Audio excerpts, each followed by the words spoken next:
Hi, I'm Ash. I'm an aspiring writer. I've recently overcome my decade-long struggle with OCD and other anxiety disorders. I know how difficult it is and I hope I can help.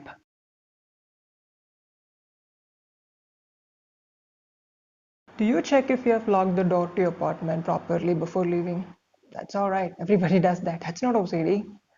But you do that over and over again, right? That's still not OCD. A lot of people do that. That alone does not account for OCD or any other psychiatric problem for that matter. You're just worried about your apartment or the valuables inside. Seriously, don't panic. It could get worse. You know you don't have any issue, but you have a friend who is obsessed with something. Yeah, I know we all have.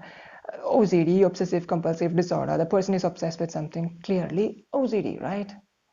But if you haven't had a word with this person yet, I request you to think about it before you act upon it. The reason is that there is still a fair chance that you could be dangerously off. Being obsessed is not the same as suffering from OCD, much like being depressed is not the same thing as suffering from depression. You could be depressed because you didn't get the cupcake. Now, you don't need a psychiatrist for that, all you need is just a cupcake.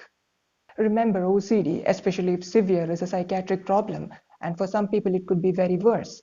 If it were just about washing the hands a few times and has nothing else to do with anything else, it wouldn't have been considered a mental disorder, right?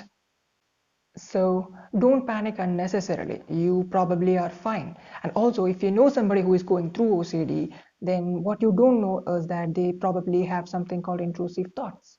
Everyone has overcome challenges in life, but not all have experienced intrusive thoughts. So the point is, if you're trying to help a friend by sharing your success story about overcoming anxiety related to a certain event, it's a great gesture from your side, no doubt, but it's probably irrelevant for that other person because his or her problem involves intrusive thoughts, something you have not experienced. Act wisely. You don't want to be the reason why your friend is in a whirlpool of misery. This is the 21st century. Being stupid or ignorant is no longer an option.